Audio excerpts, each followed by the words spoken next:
Delhi NCR की हवा हो गई जहरीली। जी हां, क्योंकि हवा पूरी तरीके से जहरीली हो चुकी है। एनसीआर में लोगों का जीना दुश्वार हो चुका है, खतरनाक स्तर पर पहुंचा। एनसीआर का एक्यूआई गंभीर कैटेगरी में दर्ज हुआ है। Air quality index Delhi, Noida, Ghaziabad में खतरा लगातार बढ़ता जा रहा है। गुरुग्राम, फरीदाबाद में भी दिक्कतों का सामना करना पड़ रहा है। खतरनाक स्तर पर पहुंचा वायु प्रदूषण। दिल्ली में प्रदूषण के चलते स्कूल बंद कर दिए गए हैं।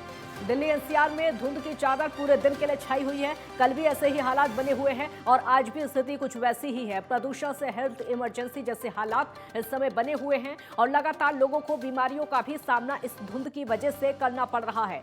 देश की राजधानी दिल्ली में जो हालात हैं वो तस्वीरों के जरिए आप देख सकते हैं किस तरीके से इमरजेंसी जैसे हालात, हेल्थ इमरजेंसी जैसे हालात यहाँ पर बने हुए हैं। हवा पूरी तरीके से जहरीली हो गई है। घर से बाहर निकलना दुश्वार हो गया है।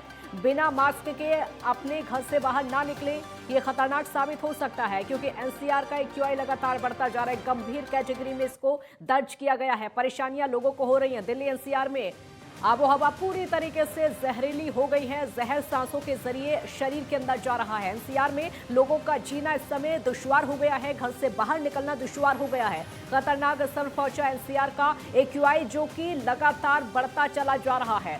गंभीर कैटेगरी में एयर क्वालिटी इंडेक्स को दर्ज किया गया है। कल भी कुछ ऐसे ही हालात थे, आज भी वैसे ही बने हुए हैं। दिल्ली, नोएडा और गाजियाबाद में खतरा लगातार बढ़ता चला जा रहा है। आबोहवा पूरी तरीके से जहरीली हो गई है। गुरुग्राम और फरीदाबाद में भी कुछ ऐसे ही हालात बने हुए हैं। दिक्कतों का सामना लगातार करना पड़ रहा है। परेशानियां लोगों को हो रही है और यही वजह है कि अब अस्पतालों में मरीजों की संख्या बढ़ती चली जा रही है। दिल्ली में प्रदूषण के चलते 2 दिन के लिए स्कूल बंद करने का फैसला दिल्ली सरकार की तरफ से लिया गया है, क्योंकि पूरे दिन दिल्ली एनसीआर में धुंध की चादर छाई हुई नजर आई और यही वजह है कि प्रदूषण से हेल्थ इमरजेंसी जैसे हालात बने हुए हैं।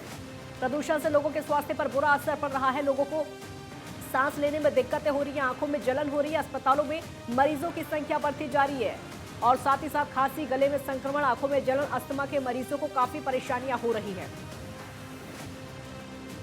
और इसी बीच एक और बड़ी खबर आपको बता देते हैं। बढ़ते वायु प्रदूषण को लेकर यूपी सरकार सख्त हो गई है। एनसीआर के यूपी वाले हिस्से में जो प्रदूषण है, प्रदूषण को लेकर फैसला किया गया है। 500 वर्ग मीटर के भूखंडों पर बिना पंजीकरण निर्माण पर पूरी तरीके से अब रोक रहेगी। निर्माण कार्य के लिए डस्ट टैप पर कराना होगा पंजीकरण। यूपी प्रदूषण नियंत्रण बोर्ड ने इसको लेकर निर्देश जारी कर दिया है।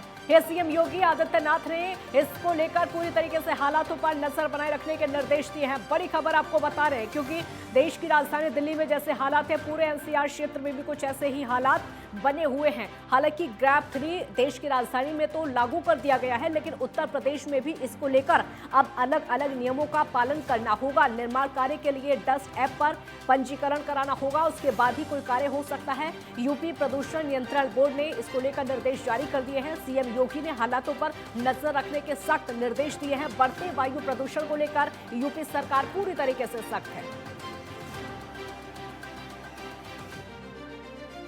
दिल्ली में हवा की क्वालिटी खतरनाक कैटेगरी में पहुंच गई है। राष्ट्रीय राजधानी में एक्यूआई स्तर शुक्रवार को 700 के स्तर को पार कर गया है। खराब हवा की वजह से दिल्ली वालों की जो सेहत है, अपनी सेहत को लेकर लोग परेशान हैं। शहर के कई इलाकों में एक्यूआई का स्तर 400 से ज्यादा दर्ज किया गया है।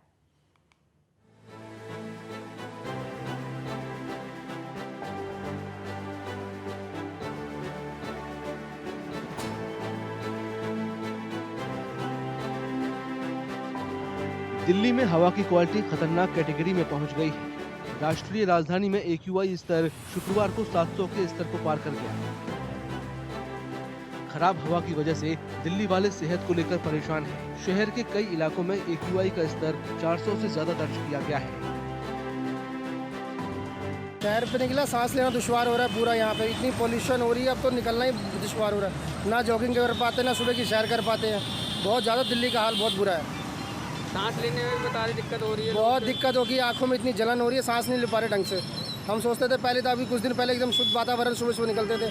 आज के डेट में तो निकलना ही मुश्किल हो रहा है। बहुत ज़्यादा बुरा हाल है। ये देखिए, आंखों में जलन इतनी है, सांस लेना दुर्भर हो रहा है। चारों तरफ देखिए, इस टाइम पे कोई सूरज का नामो निशान नहीं है। नहीं तो इस टाइम सूरज इतना ज़्यादा होता है कि गर्मी लगती थी, लेकिन अब सूरज सब पोल्यूशन के कारण बिल्कुल सारी चीज़ें हो गई है। बहुत ज़्यादा दिक्कत है, सांस लेने में दिक्कत है। आज बच्चे स्कूल गए हुए हमारे, हमें उनकी भी टेंशन है। अस्थमा के बच्चे को खांसी नहीं जा रही मेरे बेटे की। खराब हवा केवल दिल्ली तक ही सीमित नहीं है। पड़ोसी राज्य हरियाणा, राजस्थान और उत्तर प्रदेश के कई शहरों में भी यही हाल है।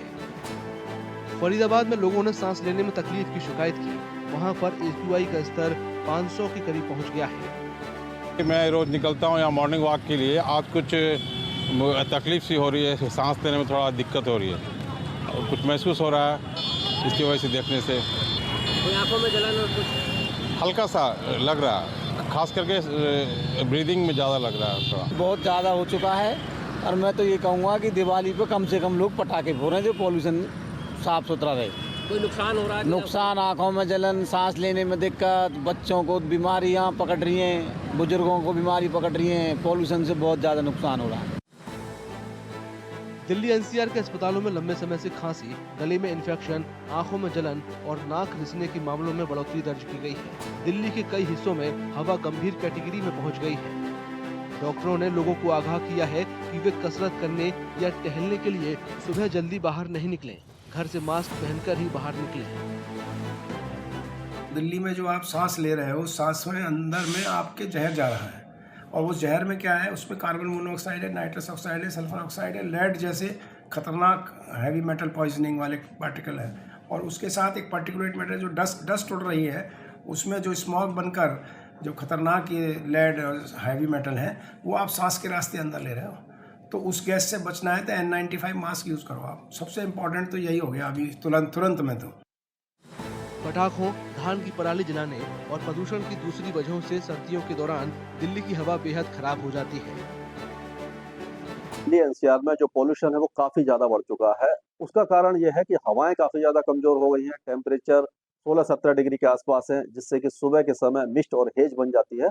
और जब मिस्ट और हेज बनती है तो उसके साथ जो उसके जो वाष्प कण है उसके ऊपर डिपॉजिट हो जाते हैं। ये डस्ट पार्टिकल, स्मोक पार्टिकल, सारे पॉल्यूटेंट्स इसके ऊपर डिपॉजिट हो जाते हैं और हवाएं कमजोर होने के कारण ये जो डिस्पर्सल है वो नहीं हो पाता। इसीलिए जो पॉल्यूटेंट्स हैं वो अर्थ के सरफेस के आसपास ही मंडराते रहते हैं, जिससे कि एक्यूआई इंडेक्स बढ़ जाता है। प्रदूषण नियंत्रण योजना के तीसरे चरण को लागू करते हुए वायु गुणवत्ता प्रबंधन आयोग यानी CAQM ने गुरुवार को दिल्ली NCR में गैर जरूरी निर्माण कार्य, पत्थर तोड़ने और खनन पर तत्काल रोक लगाने का आदेश दिया है। दिल्ली, गुरुग्राम, फरीदाबाद, गाजियाबाद और गौतम बुद्ध नगर में BS3 पेट्रोल और BS6 डीजल 4 पहिया वाहनों के चलने पर भी प्रतिबंध लगाया गया है।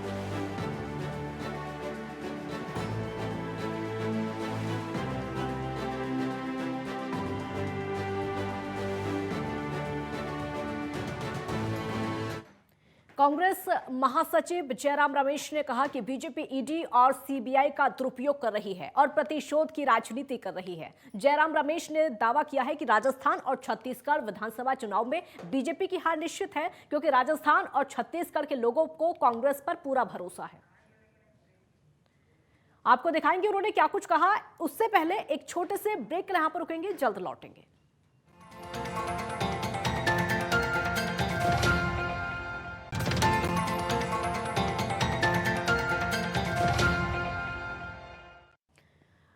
ब्रेक के बाद एक बार फिर स्वागत है आपका। तो देश की राजधानी दिल्ली और पूरे NCR के क्षेत्र में इस समय हवा पूरी तरह जहरीली हो चुकी है। लोगों का सांस लेना मुश्किल हो गया है, घर से बाहर निकलना भी इस समय मुश्किल हो गया है। हमारे साथ नोएडा से विनायक गुप्ता संवाददाता बने हुए हैं, लखनऊ से अनिकेत तिवारी भी हमारे साथ जुड़ गए हैं। विनायक, पहले आपका रुख करेंगे क्योंकि नोएडा में हालात सुबह से देख रहे हैं, जो तस्वीरें हम लगातार देख रहे हैं, धुंध की चादर पूरी तरीके से छाई हुई है। जी जो एक्यूआई लेवल है वो 492 के करीब पहुंच गया है, जो कि बिल्कुल हानिकारक लेवल पर है। आपको बता दें कि रेड डार्क जोन में जो है ये पूरा नोएडा आ चुका है और इसकी जो हवा है वो बिल्कुल हानिकारक है। जो जहरीली हवाएं जो है अब चल रही है, इसको लेकर के पूरी तरीके से डॉक्टरों ने अलर्ट कर दिया है और साथ ही साथ प्रदूषण विभाग के अधिकारी अलर्ट मोड पर है। लगातार अलग अलग जगहों पर फॉगिंग मशीनें लगाई जा रखी गई है, पानियों का छिड़काव किया जा रहा है, जिससे कि प्रदूषण का स्तर कम किया जा सके। ग्रेफ 3 पूरी तरीके से लागू कर दिया गया है। जो कंस्ट्रक्शन साइटों है वहाँ पर निर्माणाधीन साइटों पर जो ग्रीन चादरें हैं वो भी लगाने को कह दिया गया है। साथ ही साथ अगर वहाँ पर निर्माण चल रहा है तो वहाँ के जो रोड़ी बदरपुर होती है उनके ऊपर पानी का छिड़काव समय से होना चाहिए, नहीं तो वहाँ की जो धूल उड़ती हुई नजर आएगी तो उनके खिलाफ जुर्माने की कार्रवाई भी करी जा रही है। इस समय की तस्वीर भी आप देख सकते हैं कि 2:30 बजे से ऊपर का समय हो गया, लेकिन अभी तक धूप निकली है। साथ ही साथ जो दूर दूर तक देखा जा सकता है कि जो सफेद चादरें हैं, जो धुंध है वो पूरी तरीके से दिखाई दे सकती है। हालांकि अगर बात करी जाए तो एक्सप्रेसवे हो या रोड है, वहाँ पर जो वाहनों की रफ्तार है वो बिल्कुल थम सी गई है, धीरे धीरे वाहन चलने, क्योंकि धुंध जो है उसके कारण लोग जो है चलाने में थोड़ी दिक्कत का सामना करना पड़ रहा है। हालांकि अगर बात करी जाए सुबह और शाम में जो लोग अपने काम धंधे के लिए निकल रहे हैं उनको काफी परेशानियों का सामना करना पड़ रहा है। सुबह वॉक करने के लिए लोग जो है कम दिखाई दे रहे हैं। साथ ही साथ अगर बात करी जाए तो डॉक्टरों का साफ तौर पर कहना है कि अगर आप घर से बाहर निकल रहे हैं तो मास्क लगा करके निकले और निकले। साथ ही अगर घर के अंदर भी हैं तो घर के सारे खिड़की दरवाजे बंद कर करके, क्योंकि जो हवा चल रही है यह बेहद हानिकारक है। ओपीडी के अंदर विनायक, कल से ये हालात बने हुए हैं। अगर सड़कों पर वाहनों की रफ्तार की बात करें तो वाहनों की रफ्तार थोड़ी कम हुई है क्या? क्योंकि कल से ये हालात बने हुए हैं। बिल्कुल, अगर बात करी जाए तो कल से ही प्रदूषण का जो स्तर है वो बहुत ज्यादा दिखाई दे रहा है। और तस्वीरों में भी अभी दिखाया गया था कि जो 2:30 बज रहे हैं अभी और जो धुंध है वो अभी पूरी तरीके से यहाँ पर छाई हुई है, तो जिसको लेकर के जो वाहन चालक हैं वो धीरे धीरे करके वाहन चला रहे हैं। हालांकि ट्रैफिक विभाग की तरफ से सारी जगहों पर ट्रैफिक विभाग के लोग खड़े हुए हैं। साथ ही साथ जो उनके डाइवर्जन चीजें हैं वो वहाँ पर लगाई जा रही है। हालांकि अगर बात करी जाए तो ARTO विभाग के द्वारा भी ऐसे वाहनों को चिन्हित किए जा रखे हैं 1.5 लाख से ज्यादा, जिनके जो समय सीमा थी वो खत्म हो रखे गई है। उन सभी लोगों को नोटिस जारी कर दिया गया है। ARTO विभाग की निगरानी टीम द्वारा भी उन गाड़ियों पर नजरें बनाए रखी हुई हैं। अगर वो गाड़ियां अपनी रोड पर दौड़ती हुई नजर आ रही है तो उनको जब्त करने की कार्रवाई भी की जा रही है। बिल्कुल लौटेंगे आपके पास। अनिकेत हमारे साथ बने हुए हैं। अनिकेत, इस समय लखनऊ में कैसे हालात हैं ये बताइए, क्योंकि यूपी सरकार भी अब सजग है। जो क्षेत्र NCR में आते हैं वहां पर निर्माण कार्य अगर किसी को कराना है तो पंजीकरण कराना होगा, इसको लेकर मुख्यमंत्री सख्त हैं। हाँ, हरियाणा में तमाम जो पराली जलाई जा रही है किसानों की तरफ से, क्योंकि हरियाणा ने जो पराली जलाने को लेकर जो उसको डिकम्पोज करने की प्रक्रिया जो अपनानी थी वो नहीं अपनाई। इसकी वजह से कहीं ना कहीं किसानों को जो पराली है वो जलानी पड़ रही है और उसका असर कहीं ना कहीं दिल्ली में देखने को मिल रहा है। और न केवल दिल्ली बल्कि दिल्ली के सटे जो इलाके हैं वहाँ पर भी उसका असर खासा देखने को मिल रहा है। फिर चाहे मेरठ की बात हो, काजल, या फिर गाजियाबाद की बात हो, ग्रेटर नोएडा की बात हो, ये वो तमाम जिले हैं जो NCR से सटे हुए हैं और कहीं ना कहीं उसका असर भी इन जगहों पर है। हालांकि अगर बात की जाए उत्तर प्रदेश के अन्य जनपदों की या फिर लखनऊ की, तो यहाँ पर अभी उतना असर नहीं है। फिर भी अगर बात की जाए तो मौसम में तब्दीली जरूर देखने को मिल रही है काजल। हालांकि अगर बात की जाए मौसम वैज्ञानिकों की तो उनका अनुमान ये भी है कि आने वाले समय में जिस तरह से जब दिवाली 11 और 12 तारीख के बीच में दिवाली होगी तो आतिशबाजी भी देखने को मिलेगी। उससे कहीं ना कहीं जो AQI है वो बढ़ता हुआ नजर आएगा। हालांकि अगर बात की जाए मेरठ और गाजियाबाद और ग्रेटर नोएडा की, तो वहाँ का जो AQI है, एयर कंडीशन जो इंडक्शन जो है वो 450 से पार हो चुका है। ऐसे में अगर बात की जाए उत्तर प्रदेश सरकार की या मुख्यमंत्री योगी आदित्यनाथ की, तो उन्होंने ये साफ तौर पर काजल निर्देश दिया कि जो भी लोग 500 वर्ग मीटर से बड़ा भूखंड का निर्माण कर रहे हैं तो इस बात को सुनिश्चित करें कि अगर वो निर्माण करते समय वहां से कोई धूल धक्कड़ ना उड़े, क्योंकि लगातार देखने को मिल रहा है कि घरों में सफाइयां भी हो रही, क्योंकि त्योहार है। तो इसको ध्यान में रखते हुए हर घर में कहीं ना कहीं साफ सफाई भी हो रही है, तो वो भी धूल कहीं ना कहीं वातावरण में मिलती हुई नजर आ रही है। उससे कहीं ना कहीं जो वायु का जो क्वालिटी है वो कहीं ना कहीं खराब होता हुआ नजर आ रहा है, उसका स्तर लगातार गिर रहा है। हालांकि काजल, जिस तरह से मौसम वैज्ञानिक बता रहे हैं कि दिवाली का पर्व होगा और दिवाली के पर्व में बड़ी आतिशबाजी भी देखने को मिलती है, तो उससे भी कहीं ना कहीं जो प्रदूषण है वो बिगड़ता हुआ नजर आएगा। और यही कारण है कि लगातार जो जन सहभागिता की अपील है वो प्रदेश सरकार की तरफ से काजल की जा रही है कि जन सहभागिता के को साथ मिलाकर ही इससे राहत मिल सकती है। हालांकि जो किसान है उनके लिए भी एक बड़ी समस्या है, जो हरियाणा के तमाम जो किसान जो पराली जलाने को जो मजबूर है उनके सामने भी समस्या, उसका कहीं ना कहीं जो असर है वो अन्य राज्यों में भी देखने को मिल रहा है। और अब NCR के बाद जो उत्तर प्रदेश के अलग अलग जो जनपद है जो NCR सटे हैं वहां पर इसका अभी असर देखने को मिलने लगा है। और जैसे जैसे दिवाली का समय नजदीक आता जाएगा देखने को मिलेगा जो उत्तर प्रदेश के अलग अन्य जनपद जो है, चाहे लखनऊ हो, कानपुर हो या फिर अलग अलग जो शहर है, वहां भी कहीं ना कहीं उसका जो असर होगा वो देखने को मिलेगा। और यही कारण है कि कहीं ना कहीं जन सहभागिता की जो अपील है वो लगातार लोगों से की जा रही है। और साफ तौर पर हिदायत भी दी गई है कि जो भी लोग 500 वर्ग मीटर से ज्यादा का जो निर्माण कर रहे हैं जिस भूखंड को, तो वो 10 स्टेप में अपना रजिस्ट्रेशन कराएं और इस बात को सुनिश्चित करें कि वो सभी मानकों को और सभी जो नियमावली जो गाइडलाइन जारी की गई है उन गाइडलाइन को पालन करते हुए अपने भूखंड का निर्माण करा रहे हैं। बिल्कुल विनायक, अस्पतालों में मरीजों की संख्या बढ़ती जा रही है क्योंकि धुंध की वजह से लोगों को सुबह अपने घर से बाहर निकलना होता है, अपने दफ्तर के लिए निकलना होता है, और जो ये जहरीली हवा वो सांसों के जरिए शरीर के अंदर जा रही है। इससे गले में खराश, जुकाम और आंखों में जलन जैसी तमाम बीमारियां इसकी वजह से हो रही है। अस्पतालों में लाइनें लगी हुई है मरीजों की। जी बिल्कुल, अगर बात हाँ। करी जाए तो लगातार जो प्रदूषण का स्तर बढ़ रहा है उसको लेकर के अस्पतालों में जो मरीजों के अब ग्राफ है वो देखा जा सकता है कि वहाँ पर जो है ओपीडी में मरीजों की लाइनें लगी हुई हैं कि डेली की अगर बात करी जाए तो 150 से 200 मरीज जो है ऐसे पहुंच रहे हैं जिनके आंखों में जलन, खांसी, जुकाम और अन्य चीजें जो हो रही है। क्योंकि उसका जो डॉक्टरों से बात करी तो उन्होंने साफ तौर पर बताया जिस तरीके की हवा चल रही है और जो प्रदूषण का ये चीजें हैं इस चीज को लेकर के लोगों को एलर्जी हो रही है, उसको लेकर के यहाँ पर जो मरीजों का आंकड़ा है वो बढ़ता जा रहा है। इसी को लेकर के अगर बात करी जाए तो जिला प्रशासन और नोएडा प्राधिकरण पूरी तरीके से यहाँ पर चिंतित दिखाई दे रही हैं। कल एक मीटिंग भी की गई थी, उस मीटिंग में जो है सभी अधिकारियों को बुलाया गया था, कर्मचारियों को बुलाया गया था, उन्हें सख्त निर्देश भी दिए गए थे। हालांकि अगर बात करी जाए तो अभी तक नोएडा प्राधिकरण और पॉल्यूशन विभाग के अधिकारियों द्वारा समुद्र नगर के अंदर में अलग अलग जगहों पर 25 लाख रुपए का जुर्माना भी लगाया जा चुका है। वहीं अगर देखा यह भी जाए कि अगर इसमें दोबारा से वही लोग उल्लंघन करते पाए जाएंगे या बिल्डर हो या अन्य कोई भी अलग लोग होंगे तो उनके खिलाफ कानूनी कार्रवाई के भी निर्देश दिए जा रखे गए हैं। हालांकि देखा यह भी जा रहा है कि लगातार जो है प्रदूषण का स्तर बढ़ता जा रहा है, तो इसको लेकर के जिला अधिकारी की तरफ से मीटिंग करी जा रही है। ये भी स्कूलों को भी निर्देश दिए जा रखे गए हैं कि सभी पेरेंट्सों को ये बताया जाए कि अपने बच्चों को जब भेजे तो उनके पास में मास्क जरूर लगा करके भेजे, जिससे कि उनको ज्यादा किसी तरीके की हानि ना पहुंच सके। जी अनिकेत, अभी दिवाली आने में समय है, लगभग एक हफ्ता पूरा बाकी है दिवाली आने में। उससे पहले ही ऐसे हालात हो चुके हैं क्योंकि दिवाली होगी, पटाखे जलाए जाएंगे। हालांकि प्रतिबंध हर बार लगता है, उसके बाद भी पटाखे जलाए जाते हैं, तब तो हालात और भी ज्यादा बद से बदतर हो सकते हैं। देखिए काजल, यकीनन तौर पर ये लोगों को समझना बेहद आवश्यक होगा कि इको फ्रेंडली दिवाली की जो लगातार बात की जाती है कि सभी लोग इको फ्रेंडली दिवाली मनाएं ताकि हमारा पर्यावरण उससे दूषित ना हो, लेकिन कहीं ना कहीं लोग नहीं मानते। ये कहीं ना कहीं लोगों का उत्साह भी है और लापरवाही भी है। अगर हम देखें काजल, तो पिछले साल भी जब अक्टूबर में जब दिवाली पड़ी थी तब भी मौसम जो था वो कुछ ऐसा ही रहा था और उसका एक बड़ा कारण था कि दिवाली का पर्व था, बड़ी आतिशबाजी देखने को मिलती है जब बड़ी दीपावली होती है। और इस बार भी जब 12 नवंबर को काजल बड़ी दीपावली होगी तो उत्तर प्रदेश के अलग अलग जनपदों में और तमाम जगहों पर जो दीपावली का जो पर्व है वो लोग मनाएंगे और कुछ लोग उसमें आतिशबाजी भी छुड़ाते हुए नजर आएंगे। तो साफ तौर पर कहीं ना कहीं जो एयर क्वालिटी है वो खराब होती जरूर नजर आएगी। और यही कारण है कि जिस तरह से प्रदेश सरकार हो या फिर मुख्यमंत्री योगी आदित्यनाथ हो, वो लोगों से अपील कर रहे हैं कि इको फ्रेंडली दिवाली का आप सभी लोग मनाएं, क्योंकि कहीं ना कहीं उसका पर्यावरण पर खासा असर देखने को मिल रहा है। उससे लोगों को खासा समस्या हो रही। लोग सामान्य जो सांस के जो मरीज है उनको इससे दिक्कत होगी, जो हार्ट के जो पेशेंट है, जो बुजुर्ग लोग हैं जिनकी उम्र 60-70 साल से जो पार कर चुके हैं, उनके लिए ऐसे मौसम में खासा समस्या होगी। और यही कारण है काजल की लगातार स्वास्थ्य विभाग भी एडवाइजरी जारी कर रहा है कि अगर आप घरों से बाहर निकल रहे हैं तो आप इस बात को एहतियात बरतें कि अपने फेस को आप कवर करके निकले, ताकि आपकी जो सांस नली है उससे ये जो गंदी जो हवा है वो आपके शरीर के अंदर ना प्रवेश कर पाए। तो तमाम जो हिदायतें देने की जो बात करने की जो बात है वो स्वास्थ्य विभाग की तरफ से की जा रही है और प्रदेश सरकार की तरफ से और या फिर मुख्यमंत्री योगी आदित्यनाथ हो वो लगातार लोगों से अपील कर रहे हैं कि कोशिश करें कि आप इस पावन पर्व को आप अच्छे से अपनों के बीच में सेलिब्रेट करें, लेकिन इस बात का खासा ध्यान रखें कि ये पर्यावरण की जिम्मेदारी भी हम सभी की है और इसमें हम सबको सहभागिता निभानी है। तो कोशिश करें कि आप सभी लोग इको इस पर पर्यावरण पर इसका असर ना पड़े और हम लोग एक स्वस्थ पर्यावरण।